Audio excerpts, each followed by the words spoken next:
C'était la nuit avant Noël. Dans la maison, tout était calme. Pas un bruit, pas un cri, pas même une souris.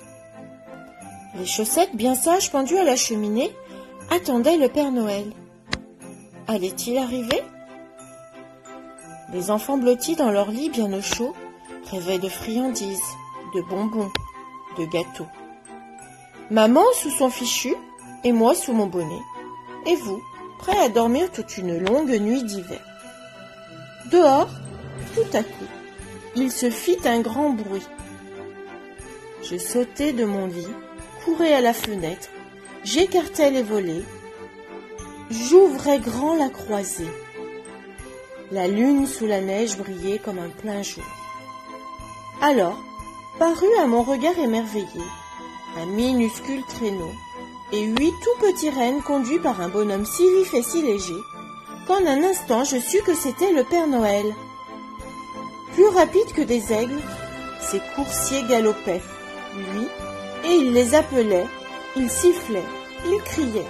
« Allez fougueux, allez danseurs, fringants, et puis renardes, en avant comète, Cupidon en avant, tonnerre, éclair, allons, allons au-dessus des porches, par-delà les murs, allez plus vite encore !» Comme des feuilles mortes poussées par le vent, passant les obstacles ou traversant le ciel, les coursiers volaient au-dessus des toits, tirant le traîneau rempli de jouets. Et, en un clin d'œil, j'entendis sur le toit le bruit de leurs sabots qui caracolaient. L'instant qui suivit, le Père Noël d'un bond descendait par la cheminée.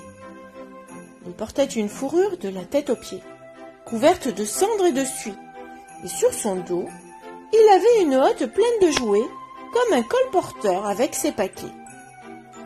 Ses yeux scintillaient de bonheur, ses joues étaient roses, son nez rouge cerise, on voyait son petit sourire à travers sa barbe blanche comme neige, un tuyau de pipe entre les dents, un voile de fumée autour de la tête, un large visage, un petit ventre tout rond qui remuait quand il riait. Il était joufflu et rebondit comme un vieux lutin. Je n'ai pas pu m'empêcher de rire en le voyant, et d'un simple coup d'œil, d'un signe de la tête, il me fit savoir que je ne rêvais pas. C'était lui.